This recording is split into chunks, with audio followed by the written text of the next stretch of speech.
Timoteo, ¿saben hace cuánto no estábamos en primera de Timoteo? 15 de diciembre.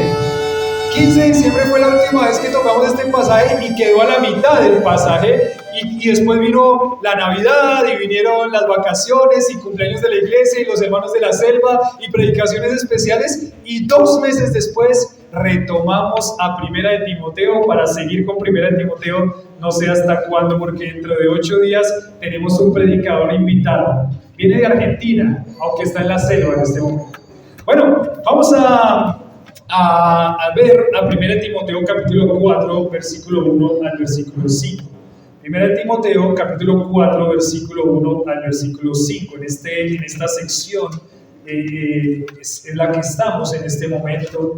Este capítulo tiene esta primera sección.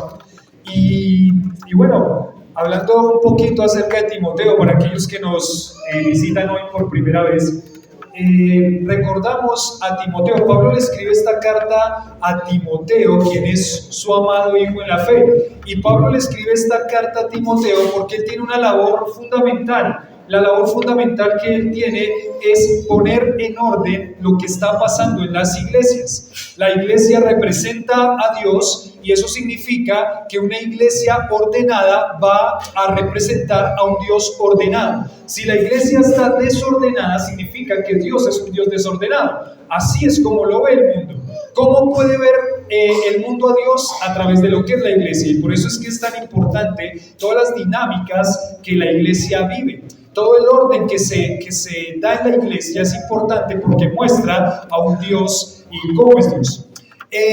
Acá en el primer capítulo, Timoteo, Pablo le dice a Timoteo: tienes que mandar a algunos que no enseñen diferente doctrina. Para que una iglesia esté ordenada, la iglesia tiene que predicar la palabra tal y como es. En el capítulo 2 empezó hablando acerca de la importancia de la vida de oración de la iglesia, que es algo que se tiene que ordenar. Después habla del liderazgo masculino. Los hombres son los que tienen que liderar todos los aspectos de la iglesia.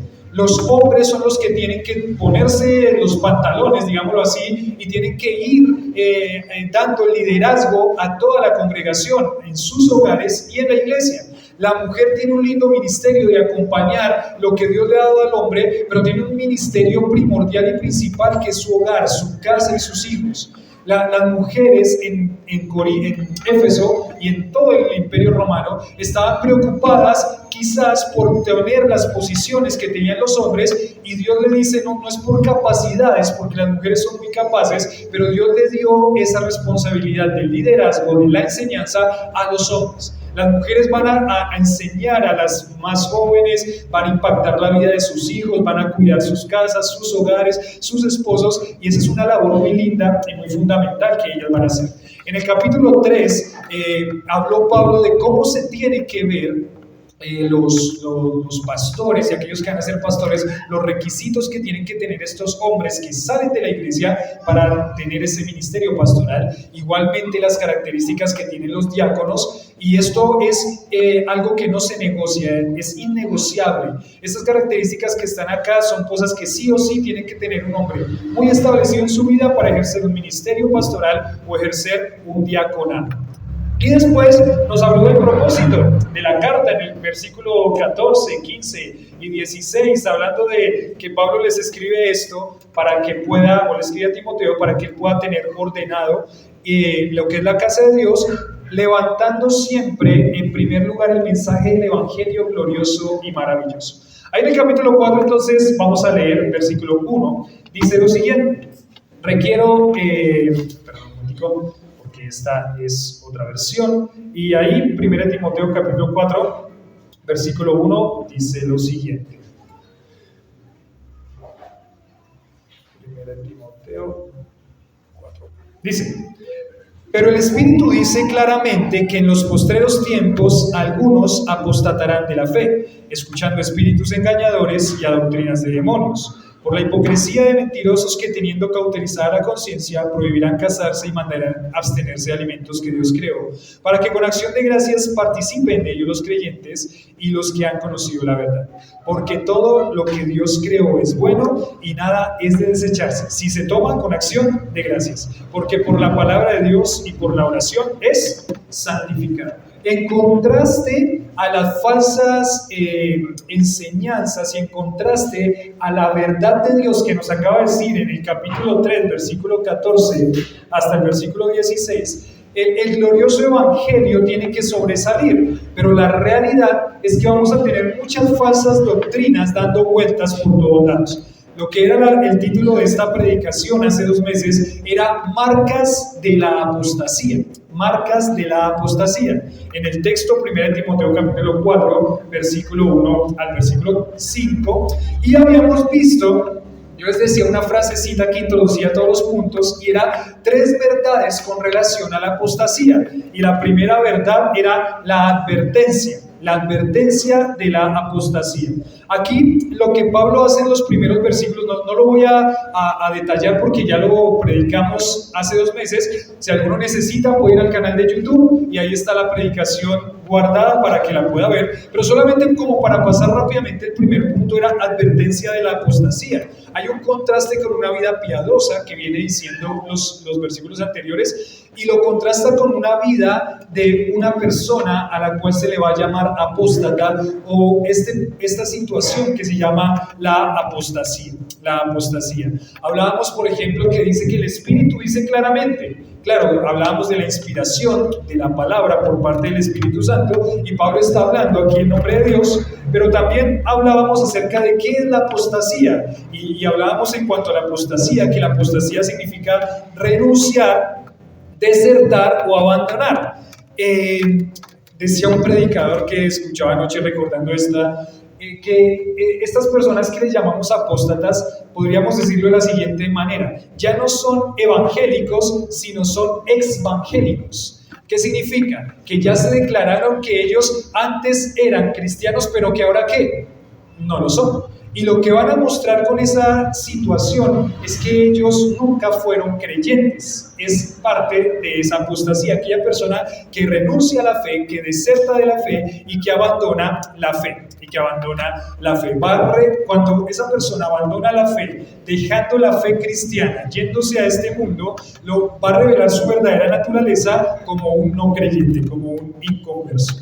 Y dice que apostatarán específicamente de la fe, escuchando, dice aquí, a espíritus engañadores. Espíritus engañadores, no es una mentira, y es una realidad que Satanás está obrando. ¿Para qué? Para engañar, y lo hace a través de todo un ejército también que él tiene de espíritus engañadores que van a hacer que las personas se desvíen y se pierdan de la verdad.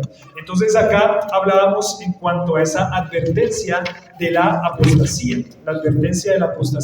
y hablábamos también que regularmente todas las religiones que son falsas van a decirle a las personas que están ahí siguiéndolos que lo que tienen que hacer para ganar su salvación es hacer obras. Hacer obras los va a llevar a ganar la salvación.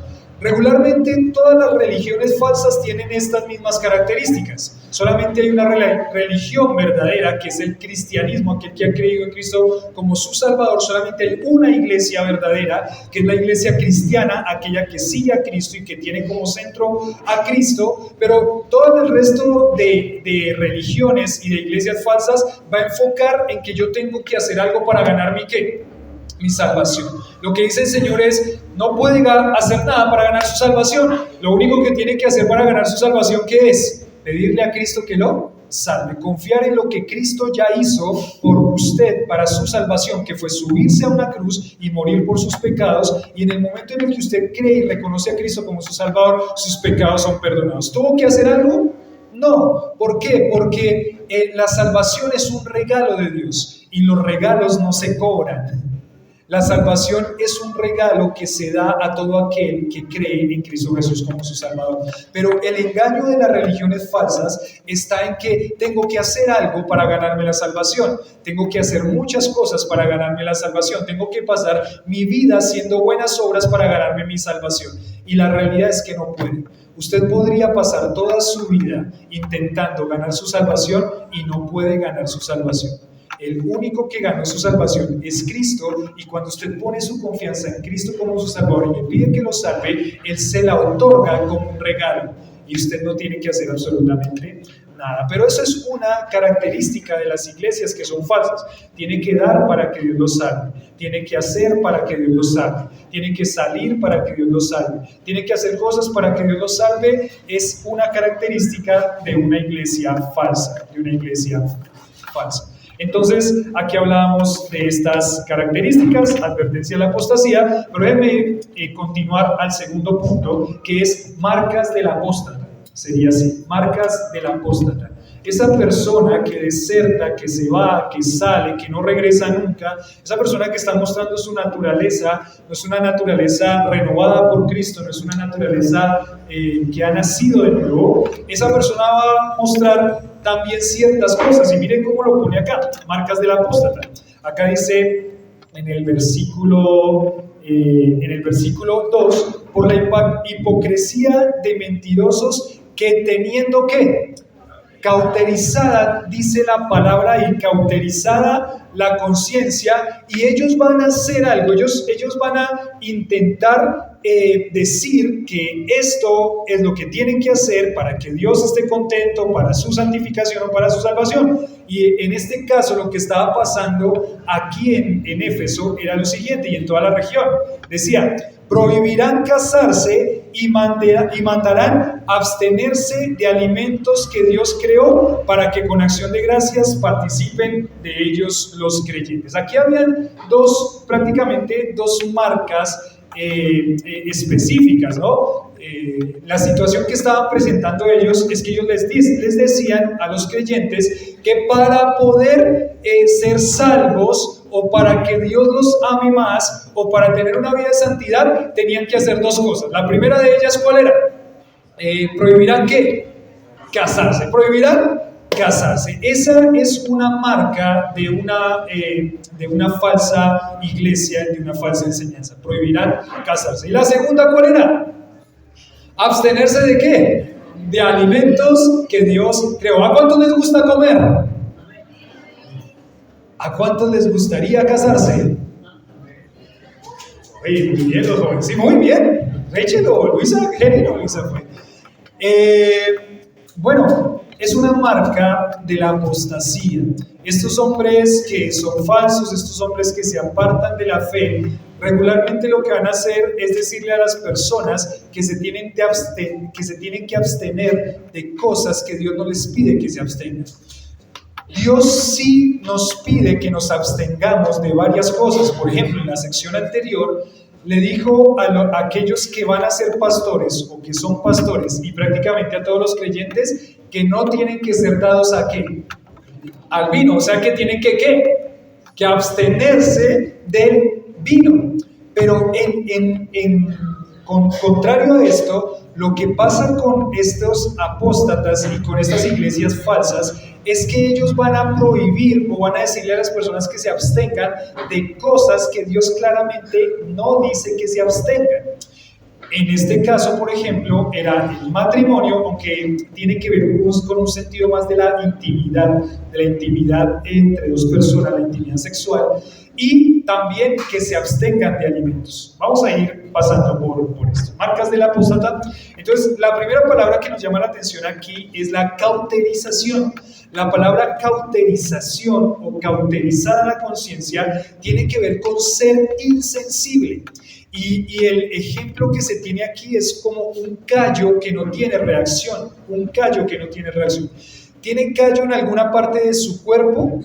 Por ejemplo, los que tenemos la guitarra y tocamos guitarra, empieza a formarse callo en todas las puntas de los dedos de la mano izquierda y también de la mano derecha, pero más de la mano izquierda. Empieza a volverse muy durito. Algunos tienen un callito en el dedo gordo, otros tienen un callito en el dedo pequeñito del pie. Un callo. El callo, su característica es que no tiene ¿qué? Sensibilidad, pierde la sensibilidad, se vuelve duro, se vuelve fuerte y pierde la sensibilidad. Es la ilustración que nos está dando aquí con estos falsos maestros, estos apóstatas que se apartan de la fe. Ellos van a tener cauterizada la conciencia. Es decir, ya no les importa nada. Este término es muy interesante porque es el mismo término que se utiliza para Satanás en cuanto a decir que Satanás es un insensible que no le importa nada.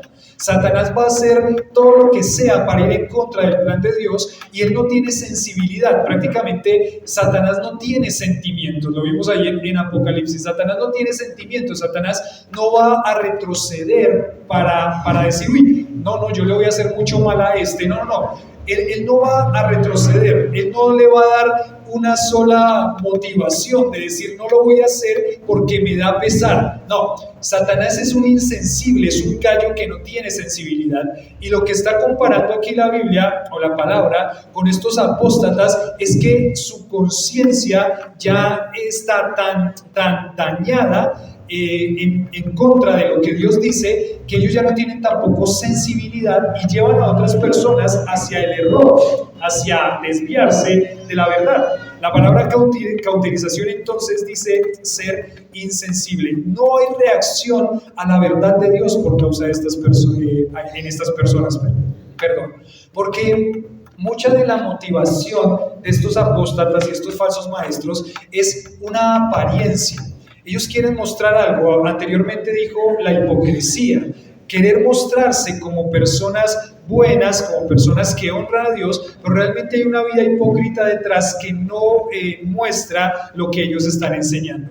Estos hombres tienen cauterizada la conciencia, su motivación es aparentar y están muy insensibles a la verdad de Dios. No les interesa la verdad de Dios porque hay esa insensibilidad en sus conciencias, Bueno, acá parece que esto no es algo tan sencillo, ¿no? Esto de prohibir alimentos y prohibir casarse es un concepto que nos está hablando de esta apostasía y de esta falsedad. Pareciera que fuera algo simple. Bueno, si me prohíben comer cierto alimento, pues bueno, no importa, ¿no? No, sí importa, porque la verdad de Dios, como lo vamos a ver a continuación, está diciendo, usted puede comer cualquier cosa que le pongan enfrente. ¿Y cualquier cosa qué significa? Todo, cualquier cosa, ya lo vamos a ver. Entonces no es algo tan sencillo y tan simple que una iglesia diga, Dios dice en su palabra que no pueden comer tal cosa. Dios dice en su palabra que no se pueden casar. No es tan sencillo, porque aquí está diciendo que esto es característico de aquellas personas que son apóstatas y que tienen insensibilidad en su conciencia, que están insensibles a la verdad de Dios. Cuando hay una iglesia que promueve la abstención de alimentos diciendo que Dios los prohibió, o abstención de casarse diciendo que Dios lo prohibió, es una marca de una persona que está en la falsa enseñanza, predicando la falsedad, y estamos hablando de este término específico, un apóstata, alguien que quizás se ha apartado de la verdad, ha desertado la verdad y está mostrando que no es un creyente. Entonces, no es algo tan sencillo. Me acuerdo que un pastor decía, hay lugares donde se le prohíbe a las personas comerse una morcilla y una rellena. Y decía este pastor, lo que es pecado es no comerse esa morcilla con papas a la francesa, con papas, ¿qué sería? Criollas. Ese es el pecado, no comerse esa morcilla con papas criollas. Parece una broma, pero la verdad es que quizás muchos de ustedes han estado en lugares así. Yo me acuerdo que había un hombre acá en la iglesia que no comía rellena. Y no comía rellena era porque decía en cuanto a la sangre. Y es que en el Antiguo Testamento dice, bueno, ¿eso fue en dónde? En el Antiguo Testamento, ¿para quién fue eso? Para el pueblo de Israel. Eso no fue para nosotros. Nosotros no somos el pueblo de Israel, nosotros somos la iglesia, y esa abstención de los alimentos el Señor la quitó cuando llegó. Ya vamos a ver un poquito en cuanto a eso. Entonces, no es algo tan simple que hayan lugares donde se prohíba el comer algo o donde se prohíba el matrimonio. Y tenemos eso, por ejemplo, en la iglesia tradicional, en donde se le prohíbe a los hombres casarse. Es una marca de una falsa enseñanza. Es una marca, una falsa enseñanza, porque estas dos cosas, estos dos conceptos de los alimentos y del matrimonio, son cosas que son bendiciones de parte de Dios. Es más, aunque Pablo en 1 Corintios 7 va a decirle a los hombres que no se casen, que se queden solteros, él no está prohibiéndoles el matrimonio. Les dice, si se casan, cásense. y cásense en el Señor y cásense bien, pero les sería bueno quedarse como yo. ¿Por qué? Porque un soltero puede aprovechar también muy bien su vida para servir al Señor, pero nunca le está prohibiendo casarse. Le está diciendo que se case, que es una bendición de Dios, que sí va a tener cierta aflicción, pero ánimo, los está animando a casarse. Entonces, esto de la abstención de los alimentos y del prohibir casarse no es algo tan simple, es algo delicado. Cuando uno ve esa enseñanza, algo está pasando en el entendimiento de las verdades de Dios. Entonces, la marca del apóstata es que al tener cauterizada su conciencia hacia la verdad de Dios, va a prohibir y va a decirle a su iglesia o a las personas que tienen que abstenerse de cosas que Dios no le dijo que se abstuvieran. Entonces acá estas prácticas de prohibición a lo que Dios no prohibió, Abstenerse, evitar, impedir casarse, prohibición, significa apartarse de ciertos alimentos. Entonces, esto era lo que estaban viviendo ellos y es en cierta forma entendible porque ellos estaban en medio de una cultura judía y una cultura gentil. Pablo sí les dijo, por ejemplo, en 1 Corintios, que tenían que tener cuidado porque mucho de lo que se comía en los restaurantes era comida sacrificada ¿a quién? A los ídolos. Y pues claro, para una persona que quizás es un nuevo creyente, ve a Diego y dice, uy, él está en el restaurante que dice al Dios tal. Y dice, uy, no, Diego, ¿cómo está comiendo esa comida sacrificada a los ídolos? No le prohíbe que coma la comida, pero sí le dice que si por motivos de no causarle tropiezo a su hermano, usted se abstiene de comer, hágalo. ¿Por amor a quién? A su hermano, es decir, pídalo para llevar y cómaselo en su casa. Más o menos está diciendo. Por amor a su hermano no lo haga, pero no le está diciendo, no le prohíbe comer ciertas cosas más, ni siquiera les prohíbe comer lo sacrificado a los ídolos, porque entiende que todo lo que Dios hizo fue con acción de gracias. Entonces, sí le llama, pero en esta cultura judía, ellos tenían muchas restricciones, había en su mente todas estas prohibiciones que Dios había dado para la ley judía, y también realmente va a ser lindo cuando por la iglesia pasemos allá por las leyes en el libro de Levítico, porque uno se da cuenta que muchas de las leyes que Dios puso para el pueblo de Israel era por el contexto en el que ellos vivían, y porque todas estas culturas que estaban alrededor practicaban esas cosas, y Dios lo que quería era que ellos se mostraran como un pueblo apartado de esa cultura que estaba alrededor de ellos. Entonces, claro, para ese momento era difícil, era natural que personas prohibieran comer ciertas cosas, que personas prohibieran casarse, pero lo que está diciendo Pablo aquí a Timoteo es que él tiene que enseñar que las marcas de una apóstata, de una falsa iglesia, es abstenerse de cosas que Dios no dijo que se abstuvieran. Entonces, dice aquí este comentario, los maestros del error habían olvidado o no creían que Dios es el creador de todo. Dice su palabra que porque todo lo que Dios creó es bueno y nada debe ¿qué? Desecharse, dice acá en este pasaje. Entonces, tanto la comida, y acá es donde les digo que el concepto del matrimonio no era solamente el unirse en matrimonio, sino que tenía que ver con la relación de intimidad, con la relación sexual. ¿Por qué? Había una corriente filosófica que se llamaron, y todavía está por ahí, ciertos principios, los gnósticos. Aunque en este momento de la historia de la iglesia no se había desarrollado el gnosticismo como tal, sí habían ciertas bases del gnosticismo que se empezaban a formar. Y los gnósticos decían que la carne es mala. Muchos de los gnósticos, por ejemplo, pensaban que Jesucristo no había venido en carne, porque decían que la carne es corrupta, que la carne está mal, que no deberíamos ponerle cuidado a la carne. Y esto es interesante, pero provocaba dos extremos. El primer extremo decía, unos gnósticos decían que, entonces si la carne es mala, démosle rienda suelta a todas las cosas y no tengamos cuidado de nada, porque igual esta carne es corruptible y se va a corromper y se va a quedar pudriéndose en la tumba. La otra posición decía, la carne es mala, el mundo es malo, las personas son malas, entonces lo que tenemos que hacer es irnos por allá a una montaña y no tener contacto ¿con quién? Con absolutamente Nadie. Y es interesante que tuvieran estas dos posiciones, porque eso llevaba a que ellos dijeran, la relación sexual también es ¿qué? Es mala. Y lo que está diciendo Pablo aquí es el matrimonio o la relación de intimidad entre un hombre y una mujer que están casados no es algo malo, no es algo pecaminoso. Es más, la relación de intimidad y la relación sexual es algo que Dios creó para que los esposos se deleitaran y disfrutaran de eso que Dios creó.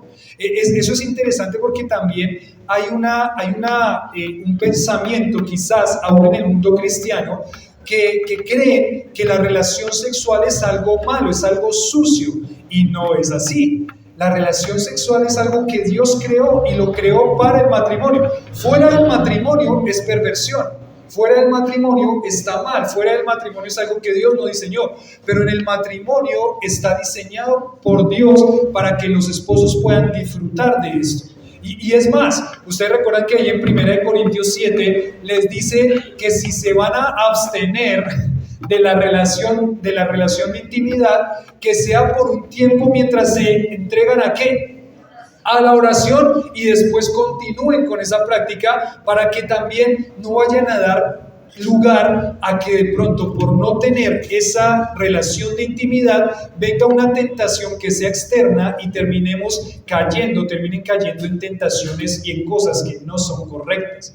Entonces el concepto aquí de que abstienen de casarse no solamente es abstención de que se unan en matrimonio, sino que estaban diciendo que la relación sexual en el matrimonio no era buena y que era pecado. Y eso no es algo que Dios dice.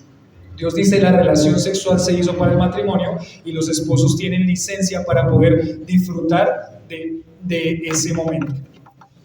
Y la otra cosa era la comida, ¿sí? Entonces debemos recibir estas bendiciones, tanto la comida como la relación de intimidad y el cuerpo mismo. ¿Quién los creó? ¿Quién creó eso? Lo creó Dios, nos lo dio a nosotros para que nosotros lo podamos disfrutar.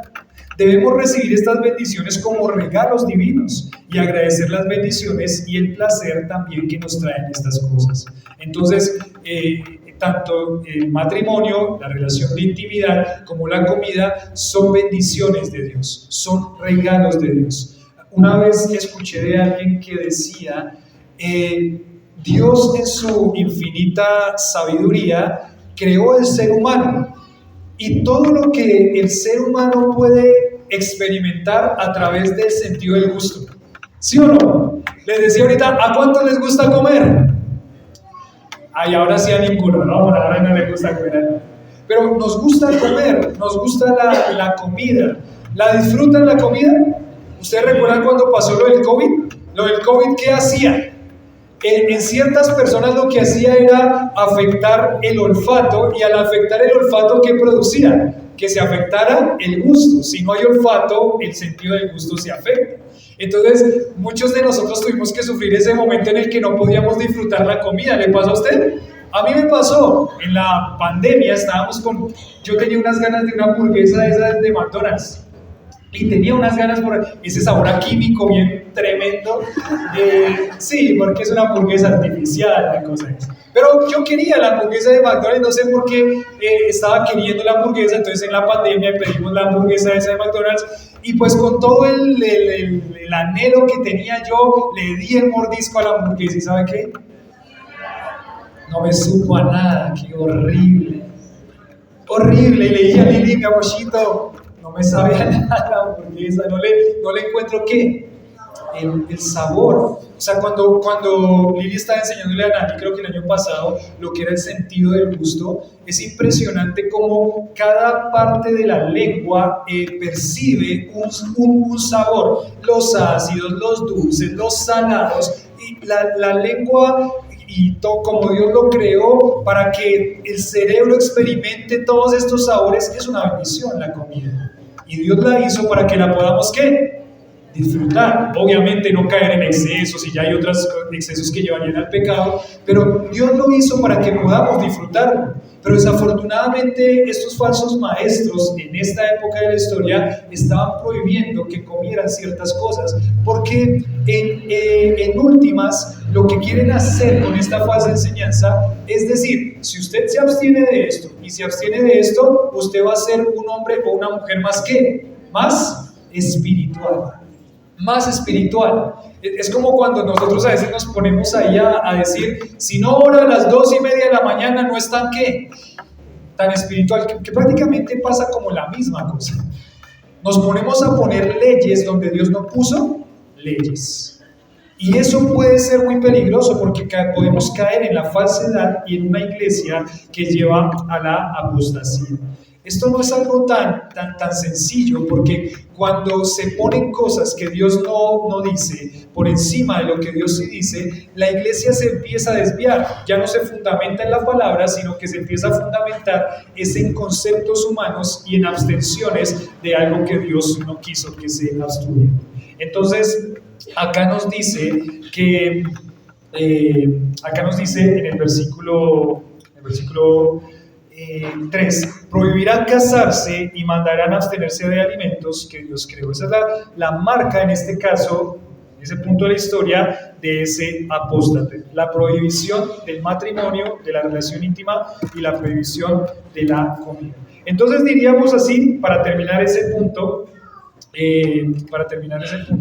dice, ni el celibato, que significa la abstención de casarse, ni el celibato ni ninguna otra práctica de abstinencia y dieta tiene poder para salvar o para santificar.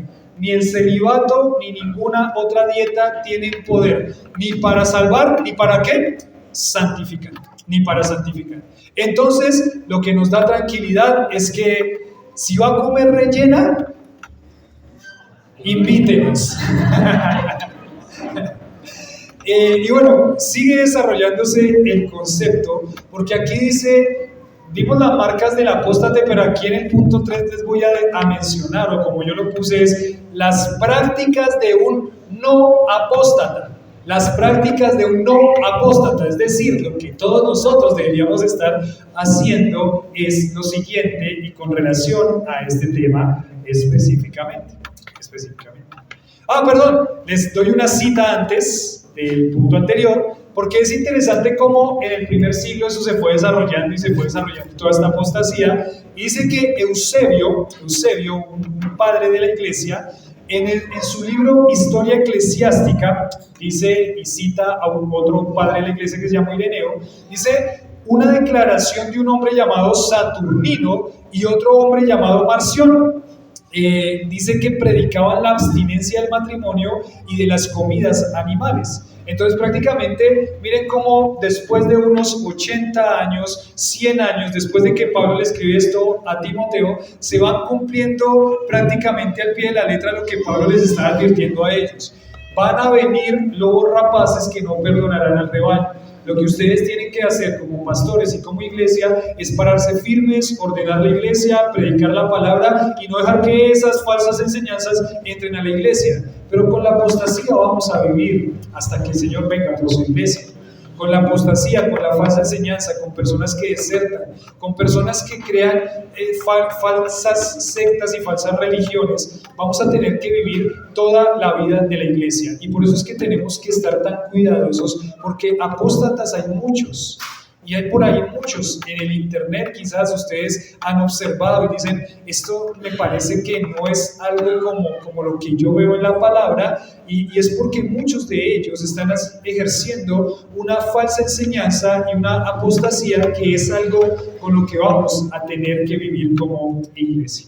Entonces acá dice prácticas de un no apóstata, es decir, las prácticas de un verdadero creyente. Entonces, ¿cuáles son? Si queremos tener una iglesia ordenada, que vive ordenadamente para Dios, entonces, ¿qué es lo que tiene que hacer un no apóstata, un verdadero creyente? ¿Cómo tiene que actuar? Y dice acá lo que Pablo les dice, versículo 3, dice, prohibirán casarse, mandarán abstenerse de alimentos que Dios creó, y acá dice, ¿para qué? ¿Para qué? Dice el versículo 3, para que con acción de gracias participasen de ello los creyentes y los que han conocido la verdad. Miren, la característica de aquel que ha conocido la verdad es participar de los alimentos, participar de la intimidad, participar del matrimonio con acción de ¿qué? De gracias, con acción de gracias. Entonces la primera marca o práctica de un no apóstata, de un verdadero creyente, es la acción de ¿qué? De gracias. Y esto parece algo como obvio, ¿no? Pero la realidad es que esta acción de gracias, por ejemplo, por los alimentos, por el matrimonio, por la relación de intimidad, nos va a mostrar que realmente nosotros estamos agradeciendo y reconociendo que estas cosas vienen de Dios. Que esto no son cosas que vienen por nuestras propias fuerzas, por nuestro esfuerzo personal, sino que estas cosas vienen de Dios. Entonces la marca o la práctica de un apóstata, en primer lugar, es acciones de gracias, expresiones de agradecimiento, palabras de gratitud. Entonces las acciones de gracias son muestra de una persona que conoce la verdad. Cuando yo estoy en un lugar, en mi casa, en la iglesia o en algún lugar afuera, y yo tengo unos alimentos enfrente mío, ¿qué es lo que yo debería hacer? Y si es una práctica que tenemos regularmente, en todo lado donde esté, un helado, una colombina, un dulce, una dona, lo que sea, ¿acción de qué? De gracias, porque eso fue algo que Dios permitió que tuviera yo en mi vida en ese momento para poder disfrutar. ¿A cuántos les gustan los dulces? Amén, son veneno, pero ¿qué vamos a hacer? ¿Cierto? Nos gustan los dulces.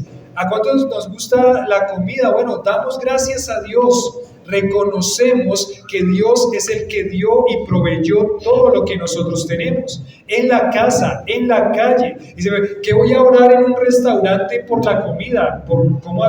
Yo diría, no ora en un restaurante por la comida. ¿De verdad? ¿Qué pasó? ¿Le dio pena? ¿Le dio vergüenza orar? Dice, y me van a ver orando. ¿Por qué? Más bien dele vergüenza con Dios, que no le agradece por los alimentos que Dios le pone en ese momento. Más bien dele vergüenza con Dios, que no le está agradeciendo porque tiene el dinero para ir a comer eso. O en su casa mismo, o con unas onces, o una panadería, o con un dulce. Acción de gracias es la marca de un no apóstata que ha reconocido, que ha conocido la verdad y que ha reconocido que todas las cosas vienen de Dios. Un agua, una gaseosa, es veneno, pero hay personas que no tienen una gaseosa para tomar. Un agua, hay personas que están deseando una gota de agua en otros lugares del mundo. Lo que nosotros tenemos es porque Dios nos los ha dado. Y entonces tenemos que, acción de gracias es la primera práctica de una persona que es un verdadero creyente y es una marca de un no apóstata. En segundo lugar, acción de gracias primero. En segundo lugar, reconocimiento y adoración. Reconocimiento y adoración. Dice acá, versículo 3, que Dios creó para que con acción de gracias participasen de ellos los creyentes y los que han conocido la verdad. Versículo 4, porque todo lo que Dios creó es bueno y nada es de desecharse si se toma otra vez, ¿qué dice? Con acción de gracias. Un reconocimiento de adoración. Todo. ¿Qué significa la palabra todo? ¿Qué significa todo? ¿Todo significa todo? Si Dios hubiera querido decir que algo no lo hubiera puesto. Pero aquí, ¿quién escribió esto? ¿Quién escribió esta parte? ¿Cómo empezó el versículo 1? El Espíritu dice claramente a las, iglesias, dice en Apocalipsis, pero el Espíritu dice acá. O sea que Dios es el que está diciendo esto. Pablo, inspirado por el Espíritu Santo, está escribiendo esto y dice todo. ¿Qué significa todo? Todo. Y la palabra todo, pues obviamente es una palabra eterna que le atribuimos solamente a Dios. Todo lo que Dios creó es bueno. Todo lo que Dios creó es bueno. Ustedes recuerdan en la creación, esta misma palabra está en los primeros capítulos de Génesis, cuando Dios creó todo. Y dice que terminaba cada día de creación, ¿y qué decía Dios? Dios dijo que cuando vio lo que había hecho era Bueno, y dice que el día 2 Dios terminó y dice que todo lo que había hecho era bueno. Solamente había algo que no era bueno. ¿Cuál era lo que no estaba bueno? ¿Qué era lo que no estaba bueno? Que el hombre estuviera solo. O sea, que ¿qué creó? El matrimonio. ¿El matrimonio es algo bueno? Ahora sí, ¿cuántos quieren casarse? Amén. Dice, mire aquí Santiago, Steven, Sebastián, Nicolás. Samir, ¿quieres casarte? Amén, dice Samir. Vamos, todavía no, tranquilos. Todavía les faltan años. Pero sí, porque todo lo que Dios creó es, y eso es un reconocimiento y adoración por las cosas que Dios hizo. El que manden abstenerse de cosas que Dios dice que son buenas, es una falta de confianza en lo que Dios ha dicho en su palabra. Es una falta de confianza en la verdad de Dios. Imagínense, Dios dice que es bueno el matrimonio y la relación de intimidad, y yo me pongo a decir que no. ¿A quién estoy contradiciendo? Le estoy diciendo a Dios que es un Dios ¿qué? Mentiroso. Si yo digo que es malo y Dios dice que es bueno, ¿quién está errado? ¿Dios o yo? Yo estoy errado. Yo no puedo contradecir la verdad de Dios. Y eso es algo delicado, porque hay personas que están por ahí, que son apóstatas y que hacen ver cosas como un nuevo conocimiento. Entonces hacen como si fuera algo nuevo revelado, y así atraen a las personas hacia el error. Me acuerdo algo que escuché hacía 2 años, que dijo alguien que lo que había hecho Satanás con Eva era haberla atraído hacia algo de una relación íntima. Y yo decía, claro, toda falsa enseñanza siempre va a ir enfocada hacia la perversión sexual. Es algo lógico, es algo normal. Todas las falsas enseñanzas tienen algo de perversión sexual.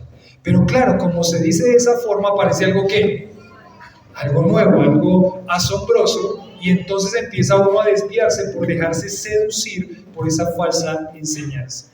Entonces hay que tener cuidado. Las marcas de un verdadero creyente o de un apóstata: acción de gracias y un reconocimiento y adoración de que todo lo que Dios creó es bueno. Esa palabra que está ahí, bueno, dicen los que saben griego que es la palabra kalos, es la palabra kalos. Y esa palabra es muy gráfica, no solamente en el Nuevo Testamento, sino en el griego clásico en el que se escribió la Biblia. Es más, aquí les voy a dar una cita de un filósofo muy conocido que llamó Aristóteles. ¿Alguien escuchó de Aristóteles en algún momento de la historia de la vida? Yo en el colegio tuve que leer a ese hombre, pero es alguien muy, muy reconocido. Aristóteles utilizaba también esta palabra kalos, que es la palabra bueno, pues porque ese griego que ellos manejaban, pues era el griego en el que se escribió la Biblia, el griego clásico, el griego antiguo. Entonces dice, kalos no solo se utiliza en relación a las personas, pero también se refiere a cosas, y este kalos, o la palabra bueno ahí, se traduce como algo hermoso y algo bello. Entonces, cuando está diciendo que todo lo que Dios hizo es bueno, está diciendo el matrimonio es bueno, la relación de intimidad es buena, la comida es buena. Podríamos decir, el matrimonio, la relación de intimidad y la comida son algo hermoso y algo bello. ¿Y es bello o no? Usted tiene ahí un pedazo de lechona. ¿No le sale una sonrisa? Bueno, los hombres quizás más. Pero una ensalada de frutas. Cuando nosotros vamos allá a Palo Quemado a comprar ciertas cositas de frutos secos, pasamos por todos esos estantes de Palo Quemado y están las frutas por aquí, los tomates cherries por aquí, los huevitos por acá, y cuando uno ve todo el panorama que hay, todo es una belleza, es un paisaje ver eso, es algo hermoso. Cuando usted tiene a su esposa, bueno, mi esposa, es algo hermoso, es algo bello, es algo lindo, es hermoso. Esa es la palabra bueno, hermoso y bello. La palabra kalos también tiene que ver con algo que es encantador, algo que es atractivo, algo que está lleno de gracia, de hermosura. Es algo que deleita el corazón y que agrada también a los ojos. Y es así, el matrimonio, la relación de intimidad y la comida son algo que deleita el corazón, que agrada a los ojos, que es atractivo, que está lleno de gracia. Todo eso es lo que es como Dios creó. El matrimonio, la relación de intimidad y la comida. Es algo bello, es algo hermoso. Después de ver esa descripción de lo que dice acá, nosotros y ni nadie puede llegar a decir eso es algo malo. Va totalmente en contra. Y si es que es bueno, es hermoso, es atractivo, es bello, está lleno de gracia, deleita el corazón, agrada a los ojos, Dios puso todo eso para que nosotros lo disfrutemos. Entonces, ¿qué tenemos que hacer? En su tiempo, en su momento, y sin llegar a caer en cosas que a Dios no le agradan, tenemos que disfrutarlo. Disfrute su platito de sopa, disfrute su sanduchito, disfrute sus huevitos con arepa de maíz peto. Disfrútelo. Sus cubios, disfrute su espinaca, disfrute su berenjena. Bueno, disfrútela. Disfrute con su esposa. Dele a Dios gracias por la mujer o el hombre que puso a su lado. Dele gracias a Dios cuando pueden disfrutar de la intimidad juntos. Es un deleite, es algo hermoso, es algo que deleita el corazón, que es atractivo. Entonces, eso es la palabra kalos. Y la palabra kalos o bueno también tiene que ver no solo con algo que es bueno, hermoso, y ya les dije, sino también algo que es útil. Algo que es útil. Entonces la palabra bueno, que es kalos, es hermoso, atractivo, pero también útil. Es algo que Dios puso para que tenga también una utilidad, algo que sirve. El matrimonio está diseñado por Dios para mostrar la relación entre Cristo y la iglesia y para que el mundo vea a Cristo a través del matrimonio. Es algo útil.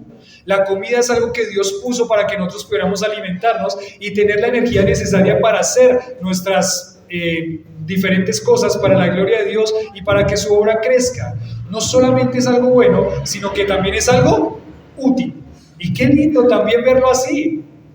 Dios es maravilloso. Y no podemos decirle algo que Dios creó que es malo.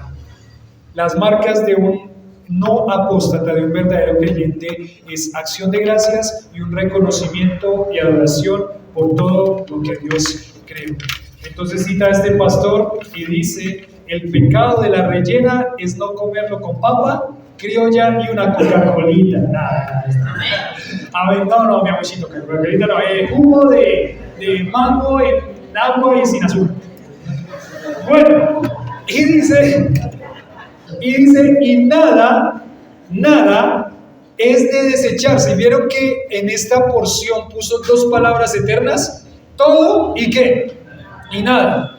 Todo es bueno y nada se tiene que desechar. No le puedo decir a nada que es malo o que fue algo que Dios prohibió, ya que me guste, que no me guste, que lo deseche porque estoy lleno o porque de pronto no me gustó, no debería hacerlo, pero no está refiriéndose a eso. Está hablando a estas personas que dicen absténganse de alimentos porque Dios dice que se abstengan. No, nada es de desecharse. Con acción de gracias, en agradecimiento a lo que Dios dio, no desechamos.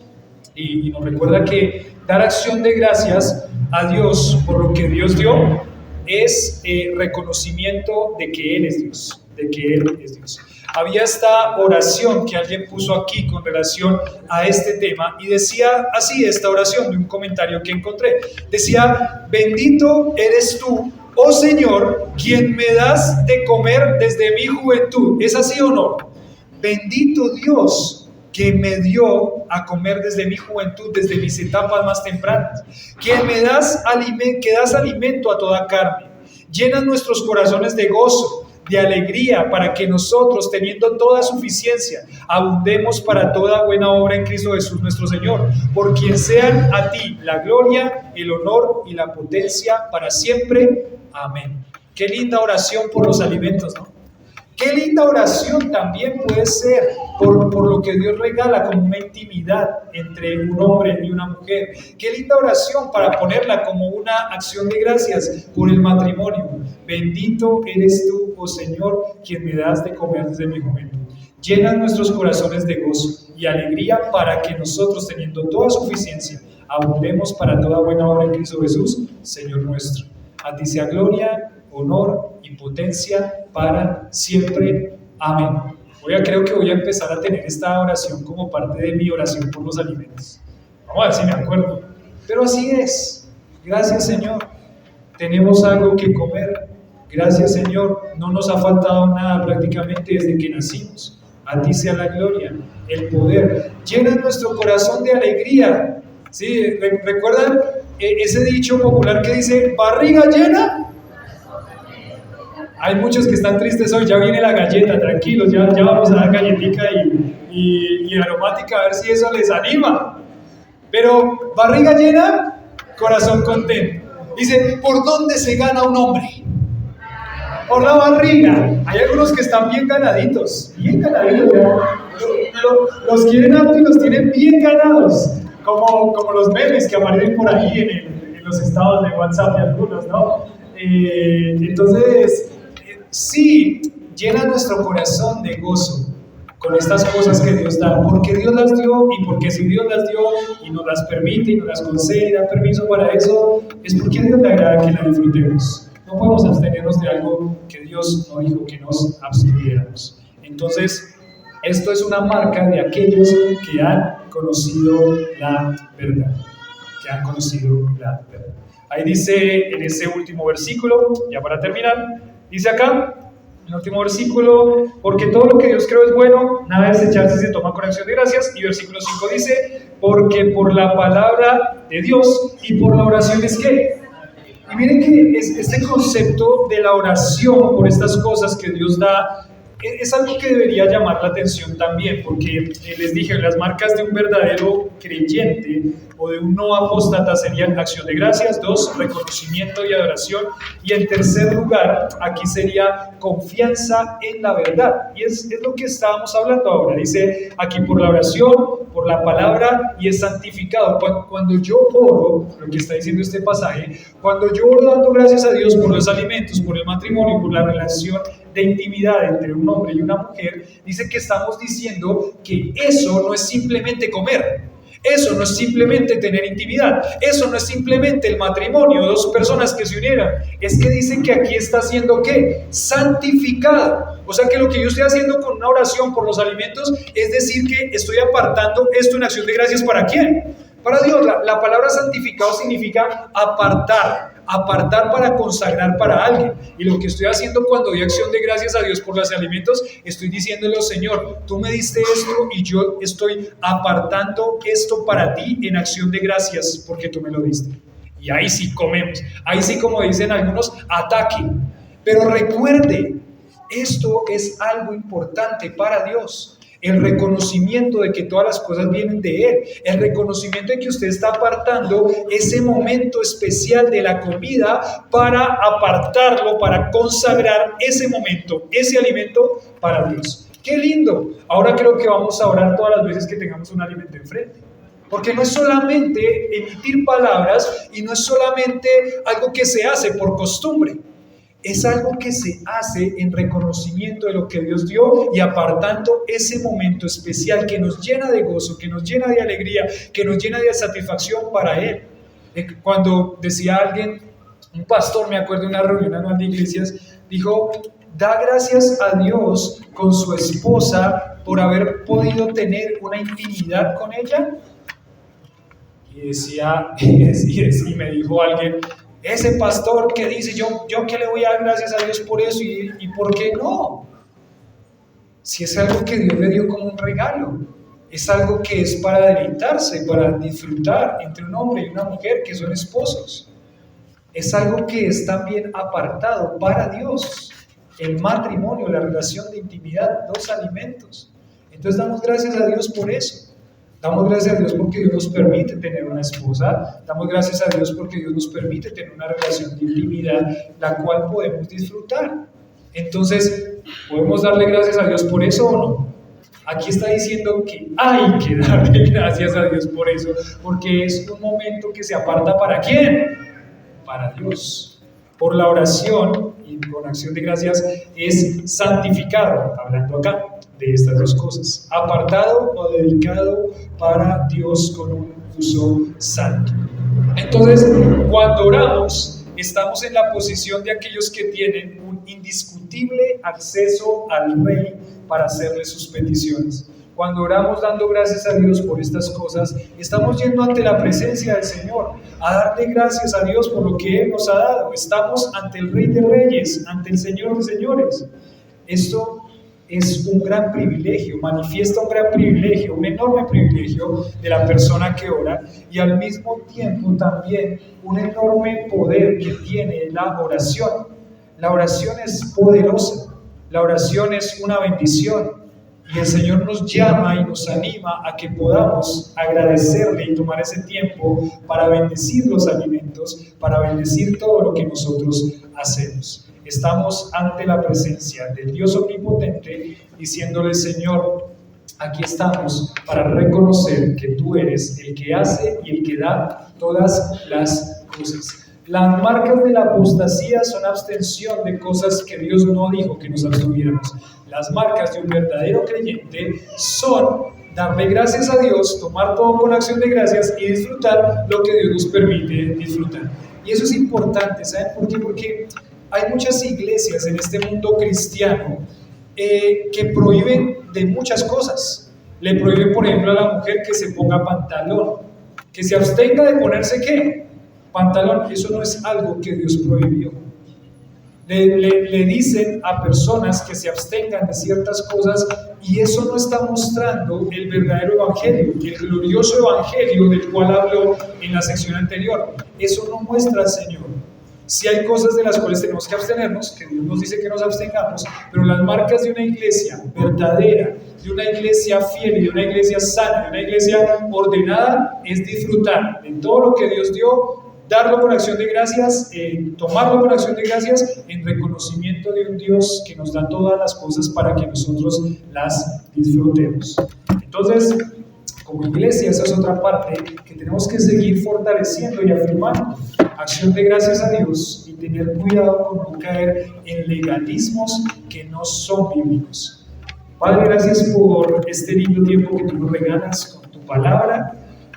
Y bueno, gracias, Señor, por todo lo que tú nos has dado. Gracias por el matrimonio, por la relación de intimidad. Gracias por permitirnos disfrutar eso, por permitirnos disfrutar los alimentos. Realmente somos contentos y muy agradecidos de poder comer y de que tú, Señor, hayas formado nuestro cuerpo para que todo nuestro cuerpo pueda disfrutar tantas cosas lindas, ricas que podemos tener enfrente de nosotros. Padre, hoy reconocemos que vienen de ti. Hoy reconocemos, Señor, que tú eres Dios y que si tú lo dices así, así lo tenemos que hacer. No somos nadie para prohibir cosas que tú no prohibiste. Y, Señor, guárdanos si es que en algún momento llevamos, Señor, a hacer cosas que no son agradables a ti. Padre, a ti, Señor, damos la gloria y la honra porque tú eres bueno, porque para siempre es tu misericordia, porque tú eres un Dios generoso, un Dios dadivoso, un Dios que, Señor, nos llenas de tus bendiciones cada día y así lo reconocemos. Gracias por tu palabra y gracias por permitirnos tener este tiempo juntos alrededor de tu palabra. En nombre de Jesús, amén.